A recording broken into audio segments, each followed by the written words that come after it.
Okay, so this one just asks us to set up the integral. It doesn't actually ask us to evaluate it.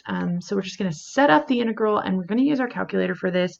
So it gives us these two functions that otherwise we may not know what is the top and the bottom function, and that's why we were going to be using our calculator on this.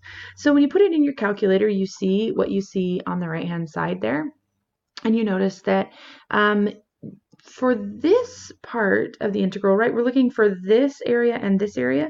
And at this part, the red function is on top, which is f of x, and the g function is on bottom.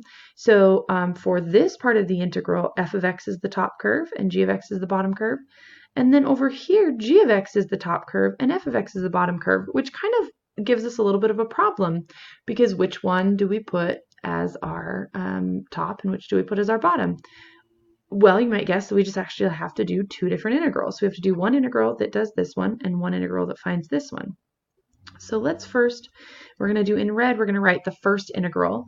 And let's actually first, let's define our points. This is going to be P. This we know is 0, 0, and we could calculate that on our calculator. And this is Q. So we know that the first integral is going to be the top curve minus the bottom curve, so f of x minus g of x. And since we're with respect to x, think about our, our scanner is going left to right, so we're going from p to 0. So this integral is going to be from p to 0 of f of x, that's our top curve, minus our bottom curve, which is g of x dx. And then our second integral, we're just going to add to this, right? Because we want to get the area of both of them added together. So our second integral is going to go from 0 to q of g of x minus f of x, because that's our top curve minus our bottom curve dx. And so then the biggest issue here we have is what's P and what is Q.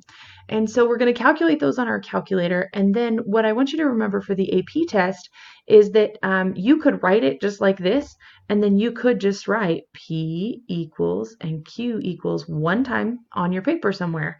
And then you could just keep using P and Q instead of having to write out whatever those big, huge decimals are. So let's calculate this with our calculator. So I'm going to pull up my handy dandy calculator. Oh, and we got to go, we got to go to the side to get rid of that chandelier. All right, so here we have our calculator. We're going to go to y equals. We put them in there already. We're going to graph them, and we see this pretty picture. So we want to calculate their intersection points. So we're going to go second calc, go down to intersect.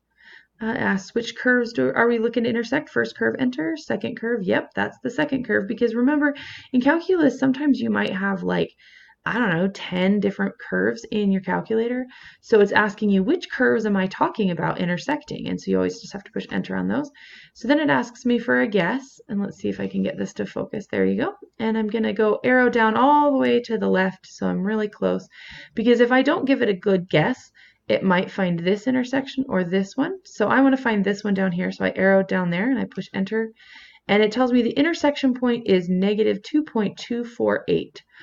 Now that's a pretty long decimal, and I don't want to write that down every time. So I'm going to write that one time on my paper for the AP Calc reader. And then I'm going to quit and I'm going to go back to my regular screen.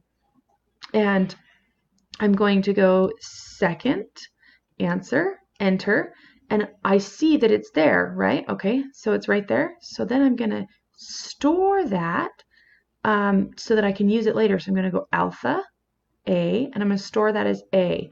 Oh, no, not minus. And then alpha A, enter.